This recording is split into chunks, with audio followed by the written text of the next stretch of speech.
Hello, everyone. This is Al-Fadi, and thank you, of course, so much for tuning in to this interesting series that we have titled Gibson's Latest Discoveries. And hopefully, you have known now why we called it this, because obviously we've been unpacking a number of newer things that Gibson is coming across, and rightfully so. They are discoveries that are going to be shocking, without a doubt, simply because they go against the traditional narrative concerning the location of Mecca, the location of the Kaaba, the location of the Black Stone, and on top of that, the direction of Qibla. And now we're talking about Islamic rituals, whether that they are associated with the minor pilgrimage or the actual pilgrimage. With me here, of course, as always, to help me unpack all of this and summarize it is our dear brother, Dr. J. Smith. Welcome back. Well, thank you to have me back. You know, I was just thinking as you were doing that introduction, we have to keep on coming back with newer and newer videos and newer episodes because there's so much new material that keeps coming to light. And that is not a bad problem. That's actually a very good problem, isn't it? Absolutely. Absolutely. Because, remember what I mentioned to you earlier is that it's not a coincidence that you find all of these pieces now fitting together. And the narrative about Petra is becoming more of a reality than just a myth. Yeah. So we're going to wrap up this whole section concerning the newest discoveries. We're going to do another one in the spring, probably in the one in the next fall. We'll probably do them maybe twice a year. Just have these newest discoveries. At least, It won't just be Gibson's. We're also getting some other friends who are coming in. They're sending us new material, and we want to keep this up as an ongoing to help those of you who are actually taking this and really engaging with Muslims on it. Those Muslims who are listening to it also, we're finding that you're getting engaged with it. And we also want to make sure that we keep up with the latest historical discoveries. That's the beautiful thing about history. It's not something you can sit still. History keeps on changing for us because of the fact the classical narrative that Muslims have always taught us, and the only narrative we've ever had in any of my schools that I've ever gone to, the only narrative that's allowed to be taught was what we call this classical narrative that started with the premise that there was a man named Muhammad who was born in 570, started receiving revelations in 610, there in a place called Mecca. From 610 to 622, he received these Meccan revelations, and then he moved from there up to Medina, another city called Medina, and from 622 to 632, the last 10 years of his life, he then received these revelations there in Medina. He then died. He took over Mecca by 630. He died in 632, some believe by poisoning. Abu Bakr takes over from 632 to 634. Umar takes over from 634 to 644. For the next 10 years, he is killed. Uthman takes over from 644 to 656. He is killed. Right. Ali, the adopted son of Muhammad, takes over, and he from 656 and he is killed to 661. He is killed by Muawiyah at the Battle of Siffin. 3 of the 4 rightly guided caliphs were all killed. And so this whole, what we know is the Rashidun period, that golden era of Islam from 624 to 661, that 40-year, roughly 40-year period, is the narrative, the only narrative we've ever been told, that this book was then revealed within 22 years from 610 to 632, that it had to be written first of all after Muhammad died by Abu Bakr, somewhere between 632 and 634, had to be rewritten a second time in 652 by Uthman, and that this Quran that I have in my hand today, therefore, is that Quran.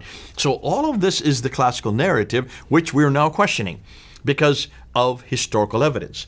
And we had that whole discussion between King and Gibson, where Gibson was saying, well, let's hold on, let's stop. We're coming up with an awful lot of new material that's actually confronting that narrative, and I want to show you what I've discovered. And King gets really upset because this is his area of expertise, and he is the one that has the doctrine, and he is the world authority on the direction of prayer, the Qibla, and he is an authority on all these early mosques, though he only went to one of them. In this whole time that he did his whole career, he only went to one of them to look at what he was talking about. Here Gibson had been to over 100 of these mosques. He actually physically went there, and rather than just read books about it from the 9th, 10th, and 11th century, redacting it back to what they thought happened in the 7th and 8th, Gibson said, let's just go and see what's on the ground. And that's why it's fascinating as history now is getting revised. Why? Because of what we're finding on the ground. Dick Gibson is helping us to revise the emergence part of it, the whole person of who Muhammad was, what he did, what happened, how Islam began. We're now finding does not make sense for a 6th and 5th, 7th century environment. it looks like that whoever this prophet is, whoever this one that was given this book, if it even was one man, that look, I would suggest, because of the fact that we are now at the same time asking the question about the emergence of Islam, we're also asking the question about the emergence of the Quran. And this is being done by the German school. This is being done by Dr. Dan Brubaker, who is now looking at the earliest manuscript, the first one to actually photograph all these manuscripts and start asking disturbing questions. He is doing to the Quran what Gibson is doing to the emergence of Islam. These are two historians, and one is a linguist, and the other, Dan Gibson, is a linguist in Arabic, but Dan Brubaker is a linguist in Arabic. But there's other people who've gone before them. You have Patricia Corona and Dr. Michael Cook, who are, she herself reads and writes 15 languages, a real linguist in all of these archaic languages. They're looking at the Quran, they're looking at the emergence of Islam, they're looking at Mecca, and they're saying there's another story that doesn't fit the narrative that we have been told by Muslims. We thought for 1,400 years, it looks like only for 1,300 years. So it's that we're not to want to bring it together for. And now we're at that level where we're starting to do a no what if. This is what we think is happening. We think it's happening in December. That you have a man named Abdul Malik who wanted to create an Arab identity. In order to create that Arab identity, he had to create a prophet. He had to have a revelation. Because the Arabs did not have a prophetic line, did not have a revelation. The Jews and the Christians did. And they're their cousins through Abraham. So that's why he is the one that introduces Muhammad on the Dome of the Rock, introduces him on the coins, introduces him on the protocol. Once he introduces him, what does he have to do? He then has to give him a book, because the prophet must have a revelation. There is no book there, and that's why suddenly you see an enormous amount of different fragments. We haven't even got into that yet. Right. The fragments that suddenly appear, and then some bits of manuscripts. We're only talking about 1,400 years ago, so this is not very long ago, and these are written on parchment. Therefore, they're well preserved. But what's problem is not one of these fragments, not one of these manuscripts are complete, and not one of them come from the 7th century. Possibly the lower layer of the Sana'a manuscript that you're looking at, that palimpsest, that could probably come from the last 2 decades of the 7th century. But once they have the book together, they're starting to put it together, we don't know when it's complete. And that's the big million-dollar question, which we're going to answer. It's going to come, folks. We're going to get to that. We're moving away. We're moving the goalposts each time we talk to you. We're moving the goalposts, so we are going to get to that. But once you have the man, then you have the book, then you have to have the place. The place was settled. They thought in Petra it had to be moved down to Mecca because of the political problems between the Abbasids and the Umayyads. The Abbasids went out. They now have the new sanctuary, and that's why all the mosques start now to face to Mecca after 727. They come into power in 749. But then you've got the place. Then you've got to do something else. If you've got the man in the book, you've got to give him a history, don't you? You've got to start saying who this guy is. You've got to start putting together his biography. So his biography comes first. When is his biography? When is the first time it's written down? Well, I mean, we know that at least Ibn Ishaq wrote it around 130. We're told that, right? Right, but so where is it? It's destroyed, or at least most of it is lost, but we know his student, supposedly Ibn Hisham. All of it's lost. Around 180. No, basically. That's 765 is the... I should say 180 years later. Gotcha, okay. But who is the man that actually writes it down? It's Ibn Hisham, and he's not the student of Ibn Ishaq. He got it from the student of Ibn Ishaq. That's another lies. We keep being told that was his student and things like that. You look at the gap between them, man. How was he his student when there is such a big gap? 765 to 833. Exactly. But you can see, 833 he dies, and he is the first to write it down. 833, if Muhammad died in 632, that is a 200 years gap. And guess what? When he wrote it down, many of his contemporaries even doubted it because they felt like he inflated it and added his own genealogy in there. So another one was written later. Al-Waqidi. Al-Waqidi, yes, and exactly. Al-Waqidi is a lot more violent. In fact, when you look at Al-Waqidi's, that's why he it's talks not about the campaigns. My goodness, it goes in the Maghazi document. Talk about Maghazi, it's campaign after campaign after campaign. Right, if this man did exist, I have no doubt that he probably did exist. I have no doubt that we're going to find. In fact, we do have references to him in 634 and 660. The Doctrina Iacobi from 634. We have the Chronicles of Sabaeus from 660s. But these are not Arabs, these are Christians who write about this man. So I do believe it existed, but in none of those references is he a prophet. In none of those references does he have a Quran. In none of those references is he a Muslim. In none of the references is there a religion called Islam. And in none of those references is he from Mecca. Now, so you are starting to get his biography put together, and his biography is put together in 833, 200 years. That would make sense. And you can understand that there probably was something written by a man named Ibn Ishaq, but remember what Ibn Hisham said, I threw out what I didn't agree with. Already there's a censorship going on. Right. So you can see there's a censorship going on between 765 and 833. Right. That censorship makes sense if you're trying to create and you're trying to come up with a canonized text. Right. It looks like those who finally agreed with Ibn Hisham eradicated throughout everything that Ibn Ishaq said that they did not like, and they only retained that which Ibn Hisham agreed with. Even Al-Waqidi is not well accepted, who comes only 5 years later with his biography that has many differences between the two of them. Now, that's the biography. Then what do they have to do next? They then have to write the sayings. Now remember, what is the story about the sayings? What is Al-Bukhari given? How many is he given of these sayings? 600,000. At least, I think in one account I read 660,000. He himself discounted most of them, settled on 7,000. And out of that, 397. Yeah, and some How of much them is that are out of 600,000? repetition, you know?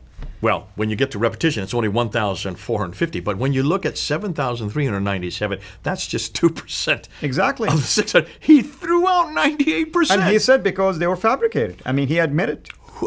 Who says they're I mean, this is what it sounded to me. This is standardization at its worst. This, or at its best, you might say. This is censorship at its worst. Here is the importance of this. You see, when you start looking at history, history becomes important. Right now, there is an Islamic State being formulated, right? You need Sharia law. All of a sudden, Sharia law appears.